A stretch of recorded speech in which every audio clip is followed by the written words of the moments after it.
Almost since the beginning of time, man has wondered what secrets lie beyond the stars.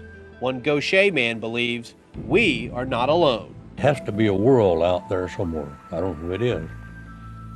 It has to be a world out there somewhere that they come from. Regardless of where they come from, Charles Hickson and Calvin Parker say they met them here on the Pascagoula River. We were sitting there fishing, and I heard some type of hissing sound.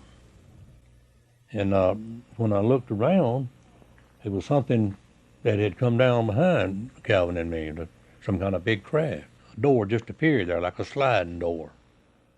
And two of them took hold of me by the shoulders, and one took hold of Calvin, and I saw Calvin go limp. Once inside the craft, Hickson remembers being examined by an oblong-shaped instrument that hovered around him. He was completely paralyzed. Only his eyes could move. Hickson doesn't know how long he was there, but the unknown creatures released him sometime later, physically unharmed. They carried me back out there and put me on the ground about where they'd pick me up from. And I heard a zipping sound again, and I looked around, and that craft was gone just like that.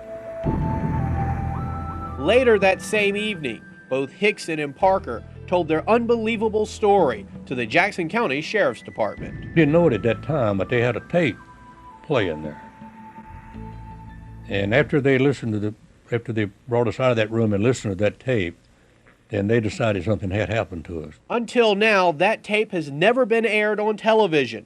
The tape shows just how scared the two men were just hours after being allegedly abducted. I like had a heart attack tonight. I ain't I come one damn each and that scared me to death too, so I'm just damn near crying right now, and I can't help myself. I'm telling you, man, I couldn't take much more than I tell you, I go get to bed or get some nerve pills or something, see the doctor or something. I can't stand it. I'm about to go all crazy. Listen to Charles's original description of the craft's lighting compared to his description 27 years later. And a blue light, you look in the sky, see a blue light, you know, it calls your attention to it.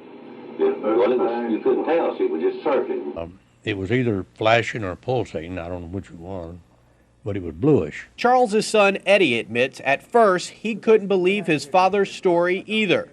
Eddie says he became a believer after hearing his father tell the exact same story time and time again. Daddy's taken numerous polygraphs, been under hypnosis. And I understand it's almost impossible to lie under hypnosis, and it's never changed. Since the alien contact, Hickson has published a book at his own expense and still lives modestly in Gaucher. Calvin Parker hasn't spoken publicly about the event in years. Hickson says he understands why people have trouble believing his story, but he firmly believes the truth about alien existence will be revealed one day in the near future.